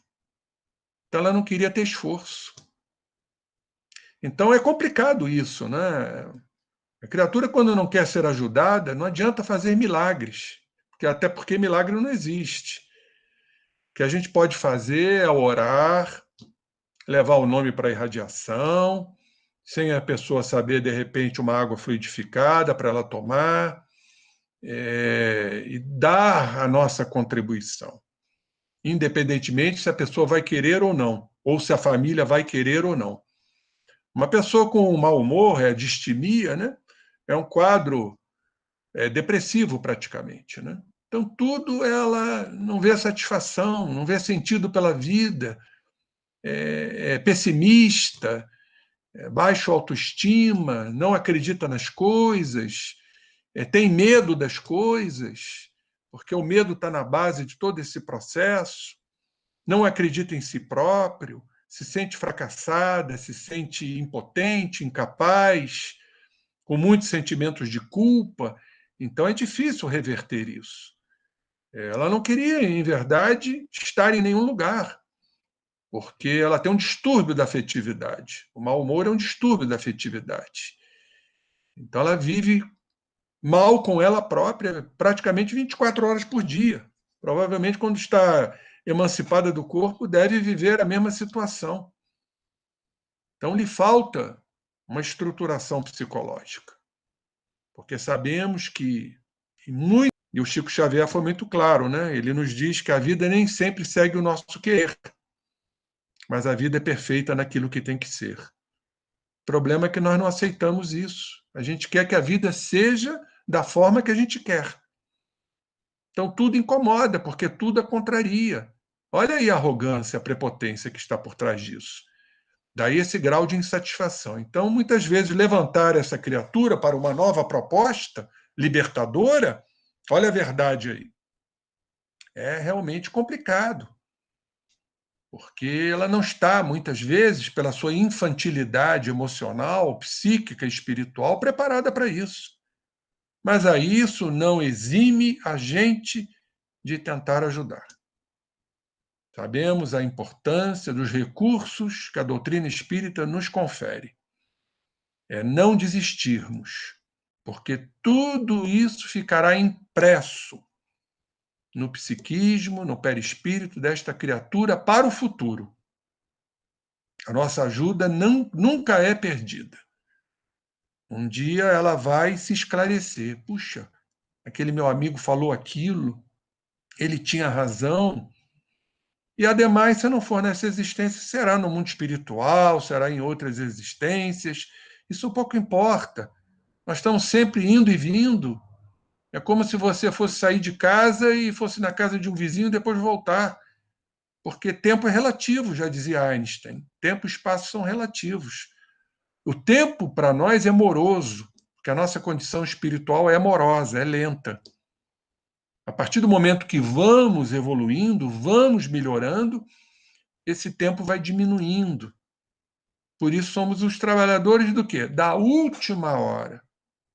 Aquela hora amorosa, lenta, sofredora. Você pode reparar que o sofrimento é lento. Ele é demorado, porque ele fica num circuito fechado, num sistema de feedback. E tem que ter uma vontade muito grande. As morais, elas se abrem, elas se difundem, elas não se restringem. Por isso que o tempo no mundo espiritual é um e o tempo aqui é outro. E temos corpos densos que se arrastam de acordo com o tempo que Deus nos permite ter. A sua fala agora, doutor Binho, me fez lembrar do quadro da minha mãe. Quadro? Da minha mãe. Sim. A vida toda eu convivi com a minha mãe em quadro de depressão. E ela foi diagnosticada com distimia. E há 2 anos ela vai fazer 2 anos que desencarnou em dezembro. E ela desenvolveu um câncer em todo o mediastino. E quando a gente descobriu o câncer, nós só tivemos um período de 25 dias até o desencarne dela. Então, eu convivi com uma pessoa que se alimentava do mau humor, do pessimismo, da tristeza, Das mágoa, culpas. Das culpas. E Das assim, mágoas. mesmo com toda a bagagem da doutrina, com todas as ferramentas que eu tinha hora que eu me sentia impotente. Mas eu fazia a minha parte. E hoje eu tenho certeza que aquilo ficou impregnado no espírito dela. E agora, nessa condição de espírito liberto, ela está tomando consciência disso tudo para a sua recuperação. Então, é muito importante isso. Façamos o que está ao nosso alcance, né, e vamos jogar a semente. Não é? Perfeitamente. Vamos, então, para... Temos só mais 2 perguntas, tá? Perfeito. A Daniela Gomes, ela pergunta, ela fala assim: Eu sou muito vítima do meu código genético. Como eu faço para obter mais autonomia? Você assistiu a palestra, né? Como é que é o nome dela? Daniela Gomes. Ô, Daniela, você prestou atenção na palestra, Daniele? Você não é vítima do seu código genético. Ninguém é vítima de nada. E se porventura o código genético está preparado para você ter uma doença, foi escolha sua antes de encarnar. É um modo que você optou para enfrentar e resgatar suas dívidas transatas, pretéritas. Agora, eu disse, fui bem claro na minha palestra, isso pode ser amenizado, isso pode ser abrandado ou compreendido, que vai ser sobremaneira importante você compreender o que você traz no seu código genético. Mas a epigenética foi muito claro, é a mente que vai determinar, muitas vezes, a eclosão ou não do que está lá como predisposição e tendência. Então, você mudando a sua energia mental, repentinamente você vai saber lidar muito melhor com a sua doença, mesmo tendo a escolhido, e quem sabe atingir um abrandamento, uma atenuação e até a cura. Como disse desde o início, ninguém é vítima do código genético. Aliás, não somos vítimas de nada. Não somos vítimas de nada. Tudo que acontece conosco cumpre uma finalidade, cumpre um objetivo, e temos que parar de lamentar, como diz Paulo aos Filipenses. Em tudo que fizerdes, não lamenteis, não reclameis, porque esse é um grande problema, né? A gente se sente injustiçado, acha que os outros são ingratos, que a vida é ingrata, que Deus não olha pela gente. Pelo contrário, você se esclareça, para que você entenda, para que você tenha passageiro. Mesmo que seja uma doença irreversível, não tem problema. O que a gente tem que fazer é desencarnar melhor. Esse é o nosso grande objetivo. Em muitas situações, trabalhar por um desencarne melhor, para que você não fique presa àquelas crenças dolorosas, achando que tudo é injusto. Como diz o velho, uma questão de justiça.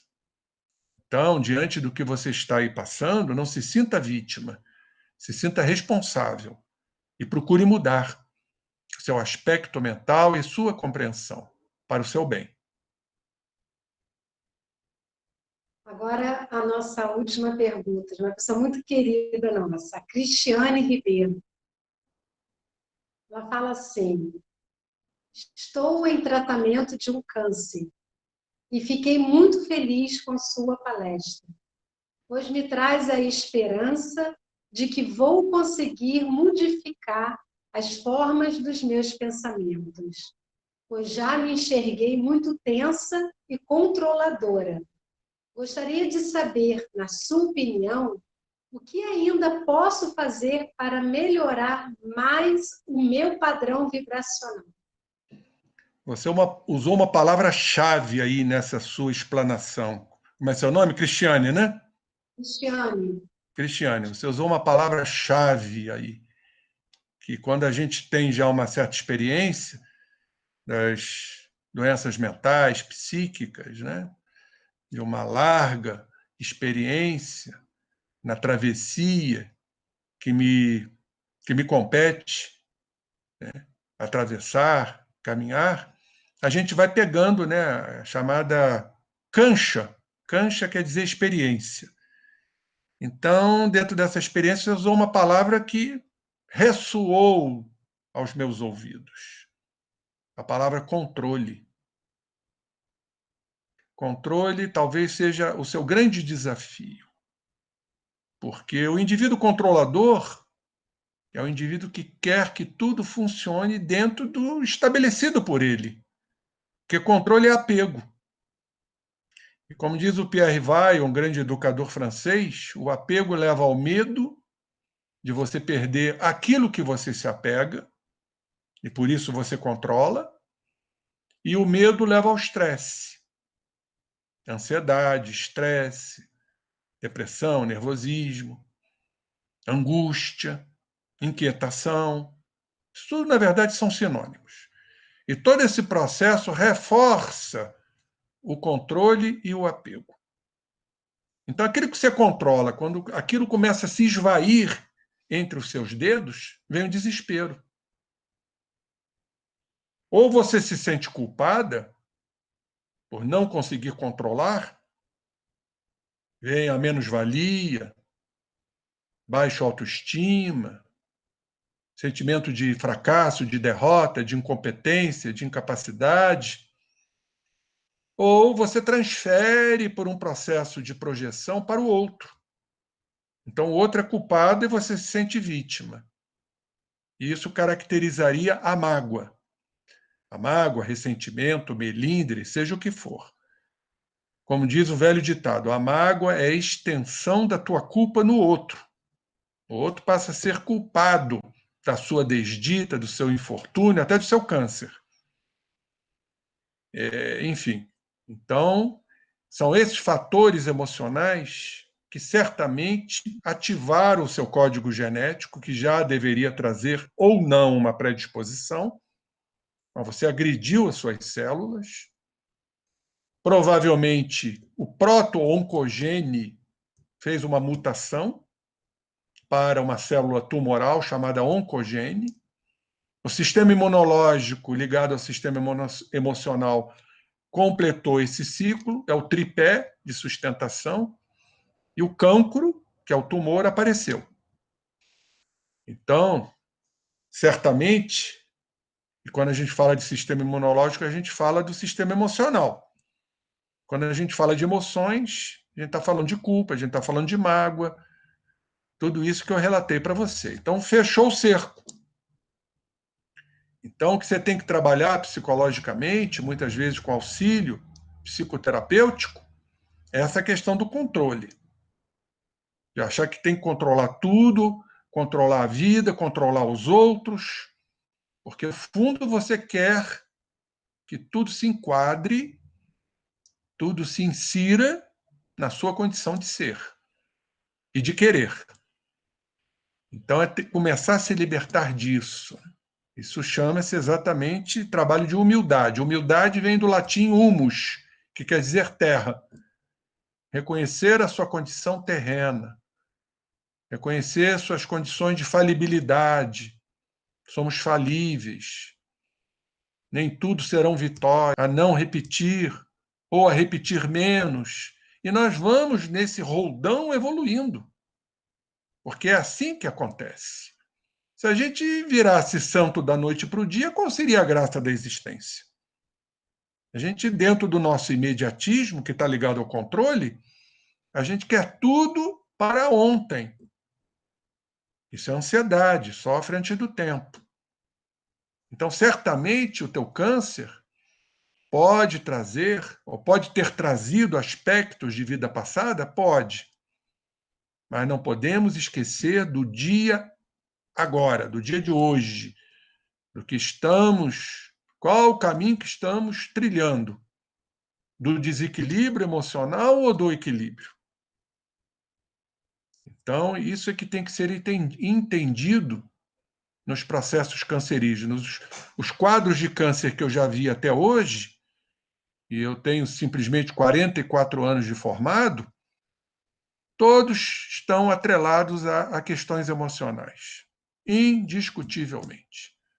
O câncer normalmente aparece mediante um desalento, uma desesperança, um quadro depressivo, uma mágoa profunda, um sentimento de culpa ou uma distonia mental sempre presente. Temos que levar isso em consideração para sabermos lidar com o câncer. Se o câncer já estiver te levando para o êxito letal, que você trabalhe isso até isso acontecer, né? Que você entenda, compreenda, peça perdão, se perdoe e, quem sabe, né?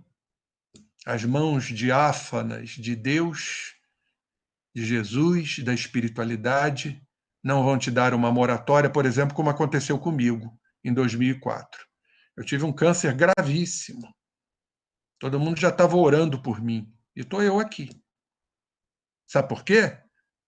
Porque eu resolvi cumprir o que a espiritualidade me determinou. Não é o que tu pensas. Trabalhe na divulgação e aproxime-se dos espíritos sofredores. Então, como a Cris falou lá no início, dos meus trabalhos, das minhas palestras, eu vou continuar nesse caminho. Né? Eu era para ter desencarnado em 2004, estou eu aqui. Por que isso não pode acontecer contigo, né, Cristiane? Tenha fé. Isso aí. Nós tivemos a oportunidade de estar com a Cristiane na quinta-feira, conversamos muito sobre isso. Então, Cristiane, receba o nosso abraço, essas palavras de incentivo do Dr. Rubinho. Vamos com coragem. Isso não só a Cristiane, mas todos que estão nos ouvindo e enfrentando também momentos de desafio na saúde. Dr. Rubinho, gratidão pela sua presença mais uma vez.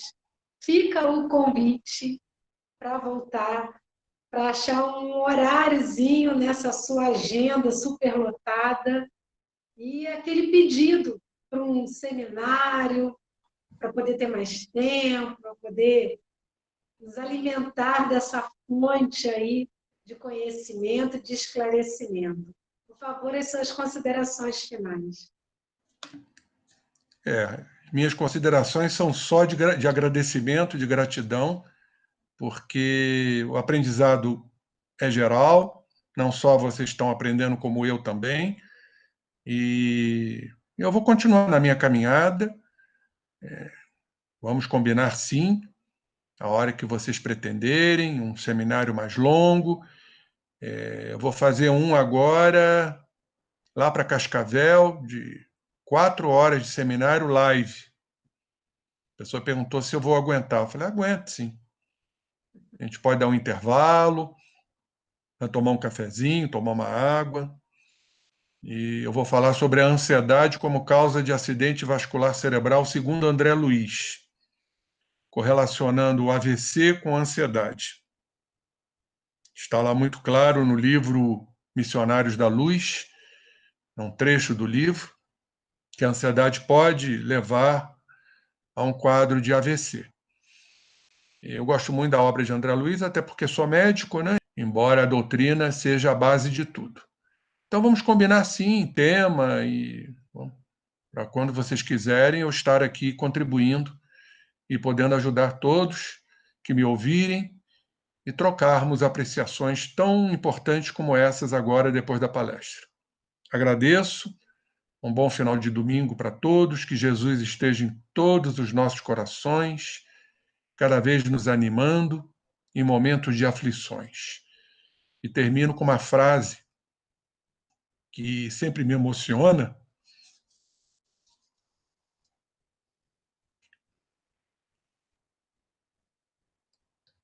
Desculpe a emoção, mas falar de Jesus é muito bom. Vinde a mim, vós que sofreis, porque eu vos aliviarei. Então, seguir o Evangelho do Cristo é um alívio, porque o seu fardo é leve e seu jugo é suave. Então, todos nós que sofremos, que possamos buscar em Jesus a fonte